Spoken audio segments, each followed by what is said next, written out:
Bonsoir, mesdames, messieurs. Au hockey, déjà quelques mois se sont écoulés depuis que le gardien Evan Huet a quitté le nid familial en Suisse pour réaliser son rêve de jouer en Amérique du Nord. Il s'est joint aux Pats de Regina dans la Ligue de l'Ouest, un parcours qui a de quoi rendre fière sa famille, particulièrement son père Cristobal, ancien gardien du Canadien de Montréal. Noémie Rondeau s'est entretenue avec eux avant Noël. Rien n'arrête le gardien de but Evan Huet. Guidé par sa passion pour le hockey, le jeune franco-suisse n'a pas hésité à traverser l'Atlantique pour poursuivre sa carrière en Amérique du Nord. Jouer en WHL, ça a toujours été un rêve, donc je suis super content de pouvoir faire partie de cette incroyable organisation. Parti de Lausanne en Suisse, Evan Huet a dû s'adapter aux différences du hockey nord-américain. La dimension de la patinoire est plus petite en Amérique du Nord, ça apporte un lot de défis. La patinoire est tellement petite que ça va vite et en Amérique du Nord, les jeux viennent plus vite sur le but, tout le monde finit. Ça, beaucoup plus de pucks sont lancés sur le but.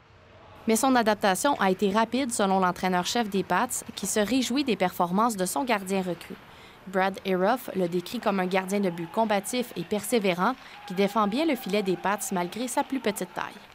He's not the biggest guy, so he's going to have to be active. You know, sometimes he's like jumping on his tippy toes to stop the puck. But yeah, he's a workhorse out there, guys. When the puck hits him, he's always fighting for that second and third rebound. He doesn't give up. So yeah, we're very happy with performance. Une adaptation non seulement sur la patinoire, mais aussi avec les membres de sa famille en Suisse.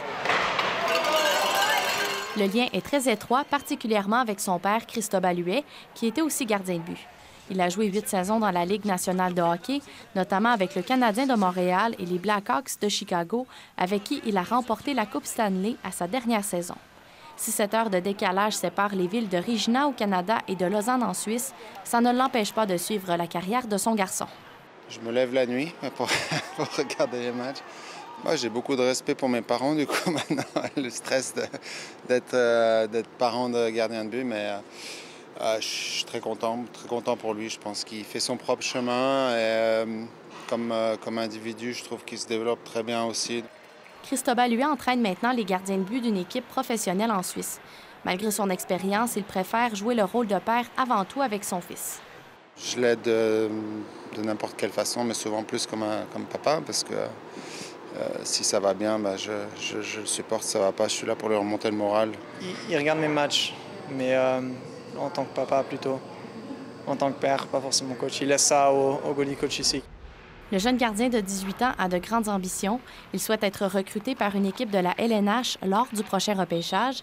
Les yeux rivés sur ses objectifs, Evan Huet veut se concentrer sur le moment présent.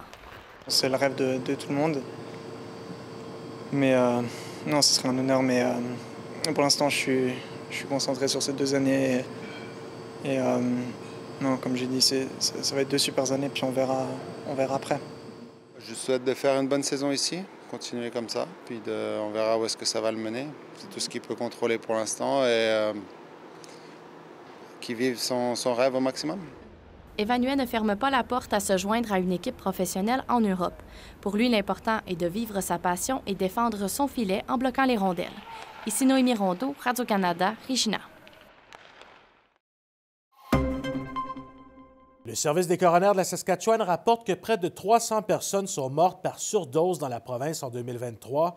Il soupçonne par ailleurs qu'environ 200 décès supplémentaires seraient aussi liés à une surdose. Et si ces décès se confirment, l'année 2023 pourrait devenir la plus meurtrière en matière de surconsommation de drogue. Le record actuel est de 404 décès par surdose confirmés établis en 2021. Pour de nombreux experts, la situation serait liée à une augmentation de la toxicité des drogues en circulation.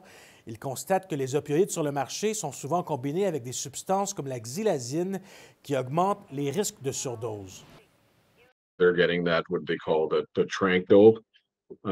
So yeah, and it's very dangerous, and it's getting a lot harder to turn these overdoses around, and we're definitely seeing a lot more faces disappearing these days just because of this new drug coming up on the streets. Voilà, mesdames, messieurs, c'est ce qui conclut ce bulletin d'information. On se retrouve plus tard et d'ici là, bonne soirée.